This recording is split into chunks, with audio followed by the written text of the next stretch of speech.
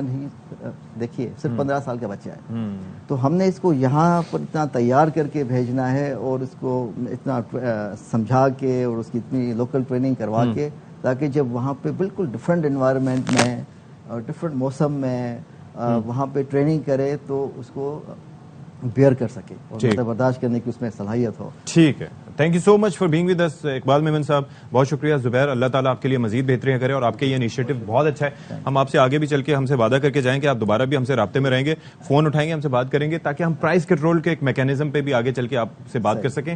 مہنگائی بہت زیادہ ہے, اور یہاں پر جس طرح سے یہ منافع خوری اور ذخیرہ اندوزی ہوتی ہے اور وہ پرائز کنٹرول کو نہیں گردانتے, تو اس کی وجہ سے لوگوں کے مسائل بہت زیادہ بڑھ جاتے ہیں. تو وعدہ کر رہے ہیں آپ؟ بالکل. چلیں جی, یہ تھے ہمارے ساتھ اقبال میمن صاحب, اور ساتھ کوچ ہیں زبیر غلام رسول. تو اللہ کرے جی پاکستان کے لیے فٹ بال کے میدان میں بھی کچھ کامیابیاں آئیں. ایک بریک لیتے ہیں, بریک کے بعد حاضر ہوں گے.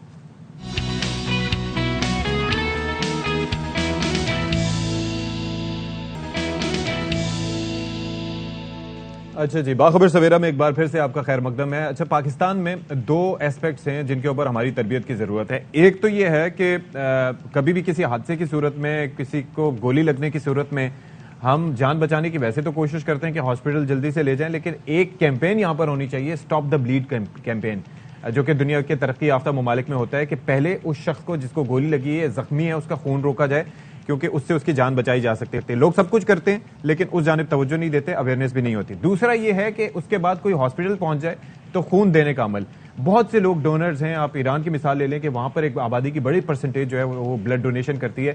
پاکستان میں اس حوالے سے لوگ بہت زیادہ گھبراتے ہیں, بہت سے متس بھی ہیں, اور آئی ڈونٹ نو وائی کہ وہ سمجھتے ہیں کہ اس سے ان کو کوئی کمزوری ہو جائے گی, کوئی مسئلہ ہو جائے گا. تو بہرحال اسی پر بات کر لیتے ہیں. Doctor Dur Naz Jamal, director Sindh blood transfusion authority, ہمارے ساتھ اس وقت اسٹوڈیوز میں موجود ہیں, وقت نکال کے آئی ہیں. بہت شکریہ جی آپ تشریف لائیں. تو یہ واقعتاً 2 چیزوں کی میں نے بات کر دی. ایک تو اسٹاپ دا بلیڈ ایک کیمپین ہونی چاہیے, دوسرا خون دینے سے. ریسنٹلی اب سے کچھ عرصہ پہلے میں نے بھی بلڈ ڈونیٹ کیا تھا, اس سے پہلے بھی کیا تھا, لیکن وہ فرسٹ ٹائم تھوڑا سا آپ کو لگتا ہے کہ شاید کوئی تھوڑا سا پرابلمیٹک ہو, لیکن کچھ بھی نہیں ہوا. I felt better and I still feel better, اور میں کمیٹڈ ہوں کہ آگے بھی میں اس طریقے سے وہ کروں گا. لوگوں کو ڈر کیوں ہے؟ دیکھیں, آپ نے جیسے خود فرمایا کہ ڈر اسی وجہ سے ہے کہ ان کو لگتا ہے کہ بلڈ اور بلڈ کا پورا وہ بیگ, حالانکہ وہ 500 ml ہوتا ہے جو کہ ہمارے باڈی میں سے نکلے تو اس پہ کوئی خاص فرق نہیں پڑتا, لیکن وہ ذہن میں رکھتے ہوئے ان سب کے کانسیپٹس اس طرح سے ہیں, متس ایسی ہیں ہمارے ذہنوں میں اور دلوں میں کہ ہم کمزور ہو جائیں گے, ہمیں کوئی بیماری نہ لگ جائے, اس ٹائپ کی چیزیں ہوتی ہیں, جو کہ آپ جب کراچی سے تھوڑا آگے کی طرف جائیں, ہمارے ریسٹ آف سندھ, وہاں پہ یہ کانسیپٹ بہت زیادہ ڈیولپڈ ہے. اس پہ ہم سندھ بلڈ ٹرانسفیوژن اتھارٹی, باقی جو ہمارے بلڈ بینکس ہیں اور تھیلیسیمیا سینٹرز ہیں, ان کے ساتھ مل کے کام تو کر رہی ہے, لیکن ابھی تک ہمیں اس میں اتنی زیادہ کامیابی نہیں ہو پائی ہے. اگر ہم فگرز کی بات کریں تو 1-1.5 سال پہلے تک جو ہے ہمارے پاس صرف 4 سے 5 زیادہ سے زیادہ 6% لوگ تھے جو والنٹیئرلی آتے تھے اور بلڈ دیتے تھے, خود آ کے بلڈ بینکس میں یا پھر ہم جو کیمپس ارینج کرواتے ہیں. لیکن after like establishment of regional blood centres, جو کہ ڈپارٹمنٹ آف ہیلتھ کی طرف سے ایک یہاں پہ پروجیکٹ سٹارٹ ہوا ہے, اس کے بعد جو ہے ذرا یہ جو ہمارے کیمپس ہیں بلڈ ڈونیشن والے ان کا ریشو کچھ بڑا ہے, تو اس کے اندر وہ آپ جا کے اویئرنیس دیتے ہیں, پھر لوگ وہ سن کے آتے ہیں. پاکستان میں یا سندھ میں اگر بات کی جائے تو روزانہ کتنی بوٹلز کی ضرورت ہوتی ہے ایسٹیمیٹڈ, کوئی تھوڑا سا اگر ایسس کیا جائے؟ جیسے وہ ڈیپینڈ کرتا ہے کہ سچویشن کیا ہے. جیسے آپ نے ابھی بات کی ایکسیڈنٹ ہو گیا, گاڈ فاربیڈ ایسی کوئی ڈیزیز ہے, جیسے پیٹس کے ہمارے بچے ہوتے ہیں, میٹرنیٹی ہومز میں جو ہے, ہاں جیسے پریگننٹ ہماری ہوتی ہیں وہ, لیکن سب سے بڑھ کے تھیلیسیمیا جیسے آپ نے فرمایا, تھیلیسیمیا کے بچے وہ بچے ہوتے ہیں جن کو ریگولر بیسس پہ جو ہے بچپن میں جب ڈائگنوز ہوتا ہے تو ونس اے منتھ ان کی روٹین ہوتی ہے. جیسے جیسے وہ بڑے ہوتے ہیں وہ پیریڈ شارٹن ہوتا جاتا ہے, کہ اگر 16-17 ایئرس کا بچہ ہے تھیلیسیمیا کا تو اس کو ہفتے میں 2 دفعہ بھی ضرورت پڑ سکتی ہے بلڈ ٹرانسفیوژن کی. تو اس حساب سے دس از لائک ویری کرتا ہے کہ کتنا ہے. اور جیسے کہ میں نے آپ کو بتایا, ہم نمبر سے اگر ہم یہ اپنے ذہن میں بٹھائیں کہ کتنی نیڈ ہوتی ہے, تو وہ میں آپ کو بتاتی چلوں کہ جیسے سال کا ہم ڈیٹا ہم کلیکٹ کرتے ہیں every month from all the blood banks across the province. تو سال کا اگر ہم جب کرتے ہیں تو وہ تقریباً 1 ملین کے اراؤنڈ جو ہے بلڈ ڈونیشنز ہو رہی ہوتی ہیں سارے سال میں, بلڈ ڈونیشنز ہو رہی ہوتی ہیں. اور پھر ہم کمپوننٹس بناتے ہیں. اٹس ناٹ کہ خون لیا, جیسے آپ نے اپنا بتایا نا, تو آپ کے بلڈ میں سے 3 کمپوننٹ جی وہ 3 لوگوں کی آپ کے لیے فائدہ مند ہو سکتے ہیں. بنتے ہیں جن کو جس چیز کی نیڈ ہے اس حساب سے ان کو دیا جاتا ہے. تو اگر ہم وہ کریں, اور ایک دفعہ خون دے کے بند کتنے عرصے میں جاتا ہے؟ 3 منتھس میں جو ہے. ہاں, لیکن وہ بھی ایسا ہوتا ہے کہ ہول بلڈ اگر ہم دے رہے ہیں. اگر ہم پلازما کی بات کریں تو پلازما اگر آپ الگ سے ڈونیٹ کرنا چاہتے ہیں تو, کیونکہ ہم انشاءاللہ آگے اس کی طرف بھی جا رہے ہیں, تو وہ آپ جو گلوبلی ہو رہا ہے, جیسے ہم یو ایس کی بات کریں تو ہفتے میں 2 دفعہ بھی ڈونر جا کے دے سکتا ہے کہ وہ ریپلینش ہو جاتا ہے, بن جاتا ہے within a week, within سے 4 to 5 days وہ بن جاتا ہے. اس طرح پلیٹلیٹس کا بھی یہی ریشو ہوتا ہے. ٹھیک ہے, بہت شکریہ جی, آپ تشریف لائیں. آج پروگرام میں ہمارے وقت مختصر ہے تو انشاءاللہ پھر آپ کو بلائیں گے, اور ظاہر ہے کہ یہ اویئرنیس اس حوالے سے کریٹ کرنا بہت ضروری ہے تاکہ لوگ جو ہیں وہ اس جانب زیادہ سے زیادہ آئیں اور زیادہ سے زیادہ زندگیاں بچائیں, کیونکہ کوئی حادثے کا شکار یا کوئی ایسا ضرورت مند آپ کا اپنا پیارا بھی ہو سکتا ہے. We'll take a break hair.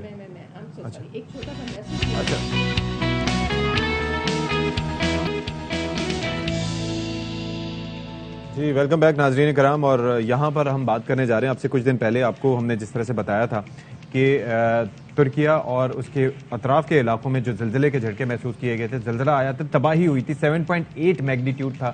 اب تک ہزاروں افراد اپنی زندگی کی بازی وہاں پر ہار چکے ہیں. اور اس کے حوالے سے ہم نے یہ دیکھا تھا کہ ایک ٹویٹر ہینڈل ایک آرگنائزیشن کا تھا جس کا نام تھا سولر سسٹم جیومیٹری سروے.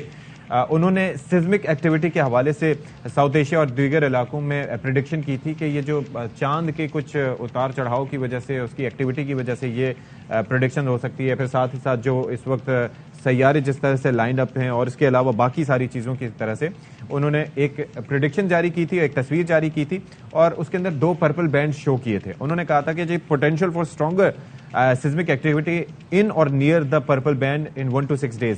اچھا, پھر اس کے بعد انہوں نے ساتھ ہی ساتھ ایک ویڈیو بھی جاری کی تھی. ایک ڈچ سیزمولوجسٹ ہیں ڈچ, جو جن کا نام ہے فرینک ہوگر بیٹس. انہوں نے پھر پوٹینشیل ایریاز کے حوالے سے بتایا تھا کہ جہاں جہاں زلزلہ آ سکتا ہے ان کے اندر انہوں نے انیشلی تذکرہ کیا تھا. جو پریڈکشن ان کی صحیح ثابت ہوئی تھی وہ جناب انہوں نے ترکیہ اور اطراف کے علاقوں کا, اور آگے کی جو انہوں نے پریڈکشن کی ہے وہ افغانستان اور انڈیا اور پاکستان کے علاقوں کا کہا ہے کہ جی یہاں پر ایک ایکٹیویٹی ہو سکتی ہے 8 سے لے کے 18 فروری تک. اب اس میں ایک سوال جو یہاں پر اٹھتا ہے ہم سب کے ذہنوں میں کہ کیا یہ جو پریڈکشنز ہو سکتی ہیں صحیح, کیا زلزلہ آ سکتا ہے؟ تو اس کے اگر ہم جواب دیں سائنسی بنیادوں پر تو وہ جواب یہ ہے کہ نہیں, ایسا ممکنات میں سے نہیں ہے. اور دوسرا جواب یہ ہے کہ پتہ نہیں, یعنی کہ جو کہا یہ جا رہا ہے اس سے متعلق کہ جو فالٹ لائنز پاکستان میں موجود ہیں بلا شبہ زلزلے کے, لیکن یہاں پر آنے کے اتنی انرجی, کیونکہ ایک زلزلہ جب آتا ہے, آپ یاد کیجئے 2005 کا زلزلہ, آپ یاد کیجئے 2013 کا زلزلہ, یہ جو پاکستان کے اطراف کے علاقوں میں, تو اس کے لیے ایک بڑی انرجی جمع ہونی چاہیے جو نیچے کے جو پلیٹس ہیں ان کو زمین کی ہلا سکے, اور اس کے بعد وہ انرجی جو ہے وہ باہر نکلے اور تباہی مچا سکے. کہا یہ جاتا ہے کہ یہ اتنا زلزلہ آنے کا توقع نہیں ہے, but you never know for sure. تو ہمارے ساتھ پاکستان میں نہ تو ویسے اس کے سے متعلق کوئی ارینجمنٹس کیے جاتے ہیں, نہ ہی ہم ارتھ کوئکس کے حوالے سے کوئی ہماری تیاری ہوتی ہے. جاپان کو دیکھ لیں کہ انہوں نے اپنا بلڈنگ کوڈ ایسا کر لیا ہے کہ وہاں پر سب چیزوں سے وہ نمٹ سکتے ہیں. پاکستان میں ایسا نہیں ہے. تو ہمارے ساتھ اس وقت موجود ہیں امیر حیدر صاحب, ڈائریکٹر ہیں سیزمک اینڈ سونامی سینٹر. ان سے ذرا بات کر لیتے ہیں کہ پاکستان میں کیا کسی کو پتا ہے کہ کیا ہو رہا ہے. بہت شکریہ حیدر صاحب, آپ نے ہمارے لیے وقت نکالا. یہ بتائیے گا کہ یہ جو ایک ہوگر بیٹس صاحب آج کل بڑے مشہور ہیں, جو کہ جن کی پریڈکشن ٹویٹر پر سوشل میڈیا پر ادھر ادھر گردش کر رہی ہیں, اور لوگ کافی پریشان ہیں, خوف کا شکار ہیں, کیونکہ یہ کوئی ایسا خطرہ نہیں ہے کہ جس کے دن کا پتہ ہو, لوگ اپنے گھروں کو چھوڑ کے کیسے نکلیں. آپ کے پاس اس سے متعلق کوئی اطلاعات ہیں یا آپ کی اسسمنٹ کیا کہتی ہے؟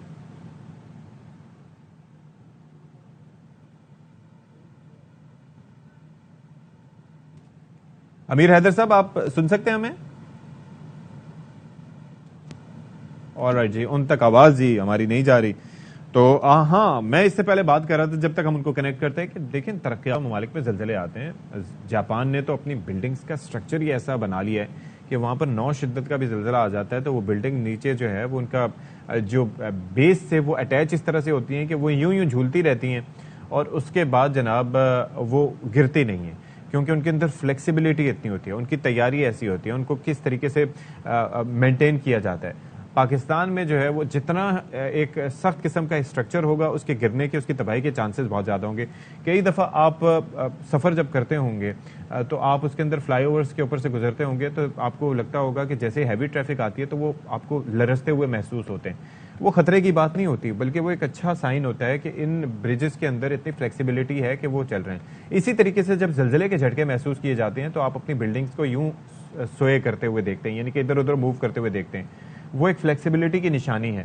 اس کا مطلب یہ ہے کہ ان کا جو سٹرکچر ہے وہ ان کو اس قابل بناتا ہے کہ وہ گھومنے کے بعد وہ پھر اپنی جگہ پہ آ جائیں. پھر زلزلوں کی اقسام بھی ہوتی ہیں.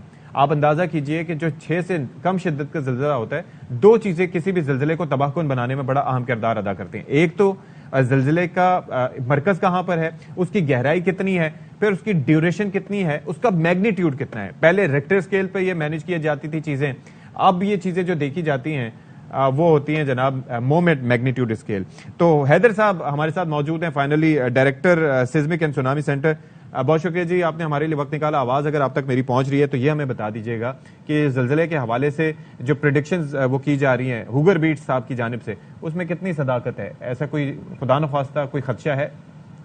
دیکھیں, ایز سچ کوئی بھی اتھینٹک انفارمیشن نہیں ہے. ایون USGS جو دنیا کا سب سے بڑا ادارہ ہے, انہوں نے بھی یہ اس چیز کو ڈینائی کیا ہے کہ ارتھکویک کی پریڈکشن نہیں ہوتی ہے. اور ہمارے ڈپارٹمنٹ نے بھی اس چیز کو جو ہے وہ اس چیز سے مطلب واضح کر دیا ہے کہ کسی قسم کی بھی اس قسم کی پریڈکشن یا خوف و ہراس جو ہے وہ صحیح نہیں ہے, درست نہیں ہے. اور جہاں تک ٹیکٹونک سیٹنگ کی بات ہے تو ان کی ٹیکٹونک سیٹنگ ڈفرینٹ ہے, ہماری ٹیکٹونک سیٹنگ ڈفرینٹ ہے, اسی لیے جو ہے نا اس کو اس سے کوریلیٹ نہیں کیا جا سکتا. ٹھیک ہے جی, بہت شکریہ جی امیر حیدر صاحب, بہت مختصر تھا لیکن ہم نے آپ کا پوائنٹ جان لیا. ٹیکٹونک پلیٹس کی سیٹنگ وہاں کی ڈیفرنٹ ہے, یہاں کی ڈیفرنٹ ہے, لیکن اللہ تعالیٰ سب کو محفوظ رکھے. اپنا بہت خیال رکھیے گا. انشاءاللہ پھر آپ سے پیر کے دن ملاقات ہوگی. اللہ نگہبان.